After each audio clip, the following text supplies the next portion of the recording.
Hello there, Tracy here for Trinity Stamps. In today's video, we're going to make some holiday cookies. And we are using the Tiny Christmas Tree die set, and we are using the Simply Sentimental Sweet Sentiment set to create this cookies card. Okay, we'll get that spit out. Anyway, let's go ahead and jump into the video. So here's the card I'm making, plus I made a bonus tag. And it's kind of a rounded card, and I've made it to look like a stack of cookies on a tray.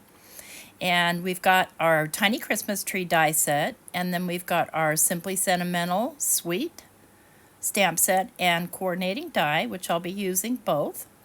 And I'm going to be using my Scan and Cut today, so, okay. I was wondering where that went. I'm just pulling that out one more time. I'm going to be using my Scan and Cut today, but I wanted to let you know that you can also fussy cut this. And my Scan and Cut model, by the way, is the CM350, so it's an older one. And I just spotted one on eBay for 80 bucks. So what I've done is I've cut out the little tree, and I'm going to use the cutout part as a little template. So I'm going to turn my paper sideways because I just work better that way. And I want to flip this over because this is going to be the back side of what we're using. So I'm going to flip this over, and I'm going to show you two ways that you can do this. The first way is I'm going to use it as a stencil. But ultimately, I felt like I got better lines around the edges just tracing around it. And you could also trace around the tree part itself if you wanted to. The main point is to get the lines so the Scan and Cut will recognize them, or your eyes if you're fussy cutting. So I'm using just some hammer mill. I think this is 100-pound paper. I don't know. It's not in the wrapper, not in front of me. I'm going to grab a cookie dough ink here, just in case it shows through the other side. Turns out it doesn't, but just in case. And so I'm just filling this whole little tree in here with my little Sidekick blending brush. And love these little blending brushes, but my ink's not dark enough. I want to make sure it's nice and dark so the Scan and Cut recognizes all the end lines. And so I'm just kind of tapping it in, and it only needs to be tapped in around the edges. You have to do special steps to cut out the inside of a image in the Scan and Cut. It's only going to cut around the outside edge. So I'll just get that colored in, and then I decide that drawing it in with pencil is going to be better.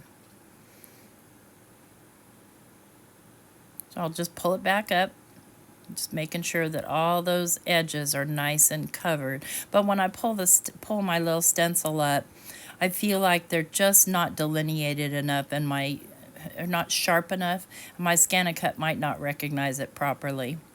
So the next way I'm going to do is I'm just going to use my mechanical pencil, and I'm just going to trace around the inside of that tree. And I will do that 6 times. Now, there's a way, we're just doing the quick way with the Scan and Cut. There's a way that you can do it just once and repeat it on the screen if you do it through your computer software, through the Scan and Cut software. But we're not going to be using software today. We're just going to use the Scan and Cut as a direct cut.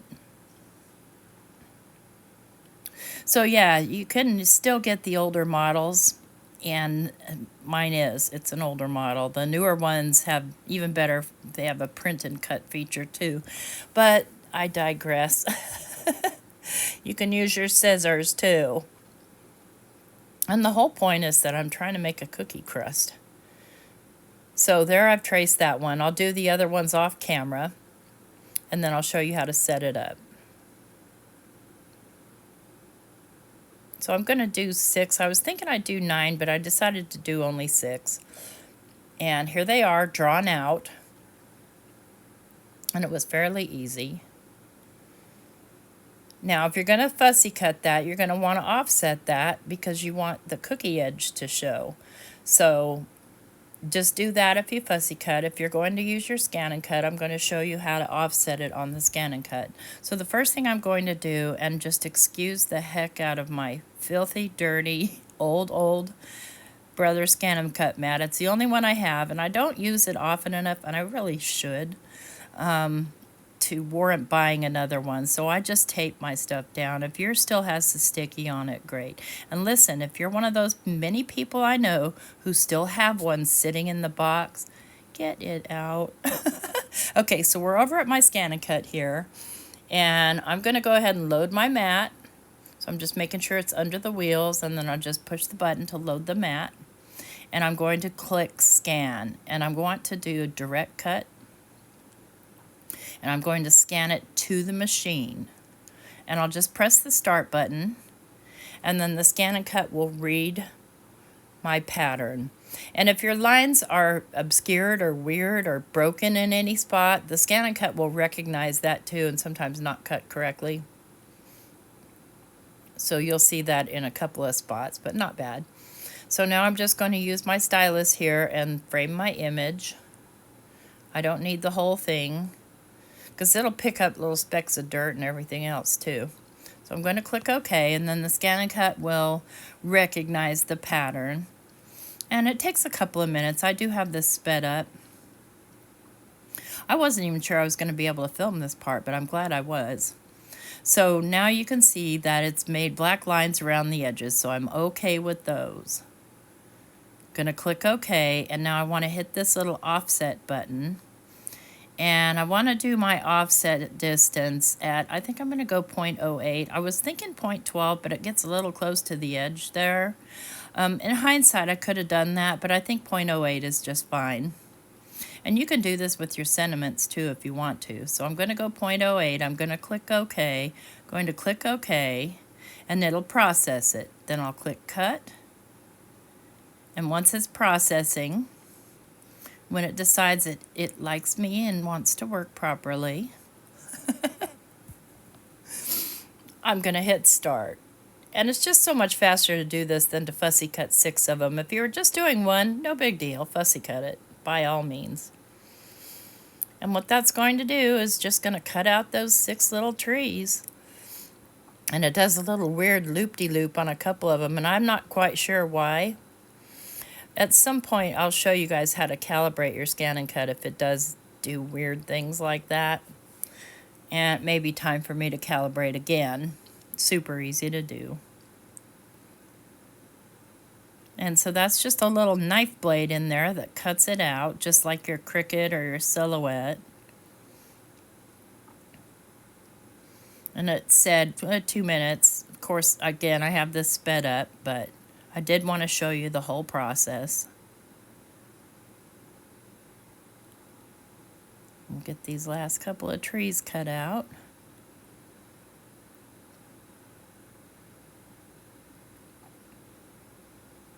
And one more to go. And that was the one that I stenciled. I ended up tracing around it too. I just didn't trust that it would pick up the lighter color, even though it's not that light. Nonetheless. Okay, it's done. I'm going to click OK, and then I'm going to unload my mat and just click OK. And there I have it. And so now I'm just going to take my tape off, and I set it aside because that tape's not cheap. And I'm using, I think, some Spellbinders tape. So you can see now that I have these little cutouts, and I've just cut off that little weird part, little weird loop-de-loop that was hanging down. I don't know why it did that. And you can see that my little tree fits on there and leaves a little space like a shadow layer. And if it does any weirdness, you can go ahead and trim those off now. And then I'm just going to go ahead and color these, and I'm going to use the cookie dough ink. I'm just going to lay them down on my little sticky mat, as many as I can get on there, and use my blending buddy to just color those in. You could do it on colored paper too, do it on craft paper, or a tan colored paper, whatever you have and whatever you want to use. And they don't have to be perfect in the middles, because obviously that part's going to be covered. It's just the edges that we're trying to get. And I am going to darken those edges a little bit more. And I start out with the Simon Hurley Weeping Willow, but I decide against it. I decide it's almost looks burnt. So I switch over to the my Vintage Photo Distress Ink. But it's just a simple matter of, and I always wipe my brush off before I go in, especially with a nice juicy ink like that. So I'm just kind of coming around these edges, making sure to cover the edges but not get them too dark. Just so they look a little bit more like cookies.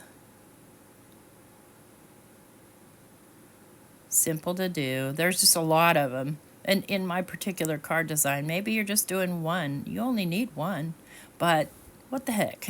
So I'm going to cut out 6 of these little trees now, and I also cut those in white, and I'm going to color them myself. I'm going to start with some later gator and just fill the whole thing in. All 6 of them, and I don't even care if it's even or anything. It doesn't matter. Let's do the next 3. And the same thing. And so I always start with my lighter ink when I'm using my blending buddies, and then I'll move on to the darker ink. So I'm going to grab my little Sidekick shader brush and just brush it off, make sure there's no color on there I don't want. And then I'll come in here with the fake plant.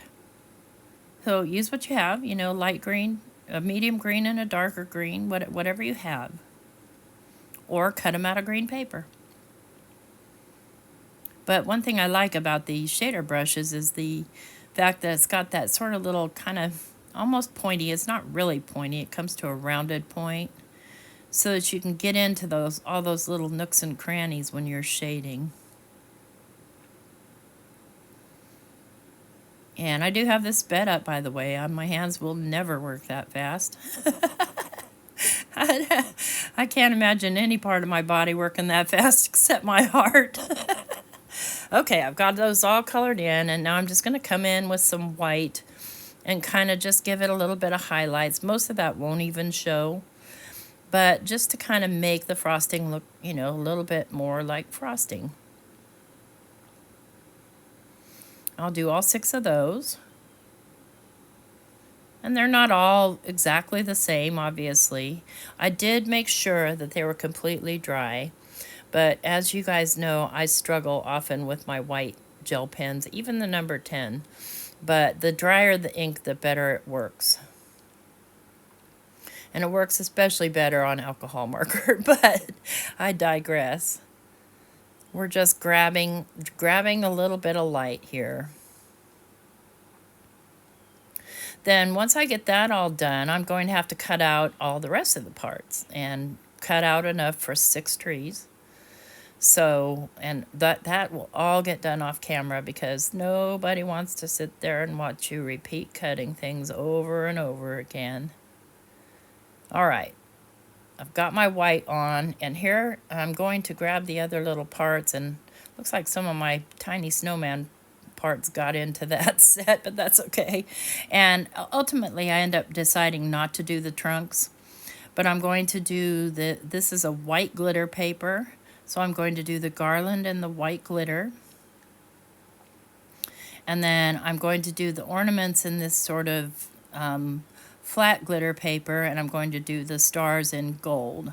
And I'll get those all cut out off camera, and you can see I've got all my little ornaments cut out. I've got everything cut out and ready to glue. And I'm going to do the glue trick where I put the glue on my hand. And I'll tell you, friends, offline when I do the rest of them, I just put glue on the little squigglies directly, because by the time I get to the next one, the glue has dried on my hand. So I decided, let's just, I still had to take my time, putting the glue on, making sure that it's in a nice thin line. But most of us have some sort of a nozzle on our glue. Either you have that little glue press thing, or you have a skinny nozzle like I have on mine, so that you can get a nice fine line of glue. So we'll get the garland glued on, and of course I have to use my extra fingers there, which are my tweezers, to be able to grab that piece and lay it down without my big fat hand getting in the way. We'll do this last piece. And put it right about here, and they don't have to be perfect. They can all be different. I mean, it basically only goes one way, but you can still put it up higher or down lower. And then I'm going to put the stars so that it's mostly mostly on the tree, just sticking out a little bit, because I didn't take, what I could have done was trace the star part, but I didn't think about it, so there's that. So now I'm going to glue on the little ornaments, and I'm just going to put little dots of glue, and then I'll use my pickup tool to pick them up out of my little tray here. And I did bother to make sure they were all going the right direction, because sometimes flipping them can be hard. But what I did was I just took them off the die really, really close to my little tray so that they stayed in the right position. We'll get those stuck on, and I've done 9 on each one. You know, it just depends on you and how many of those you want to color and cut out, and maybe you want to do multiple colors. You could. I could have. I have, but today I'm doing red. So there's that. Then I'll grab a cookie here and I'll frost it, so to speak. You could add glitter to these too if you wanted to later. I didn't. No loose glitter today. Didn't feel like cleaning it up. Right, I'm going to flip that over and just glue it down to its little cookie base. And then I'll have those all done, and I'm going to go ahead and off screen I'm going to cut out the sentiments as well, and all the pieces of paper I need. Okay, so here we go. I have here kind of a turquoise color piece of paper. I have 5 trees, and then I have a second piece of paper that I'm going to make a tag with. And then I have the sweet and the Have a Holiday from the Simply Sentimental Sweet. That's a big old mouthful. And then I've got these pieces here.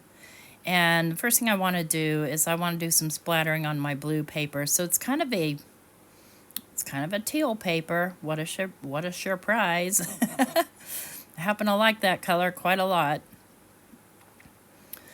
So I'm going to grab my splat box because this is going to get messy, and my Dr. P.H. Martin's bleed proof white paint.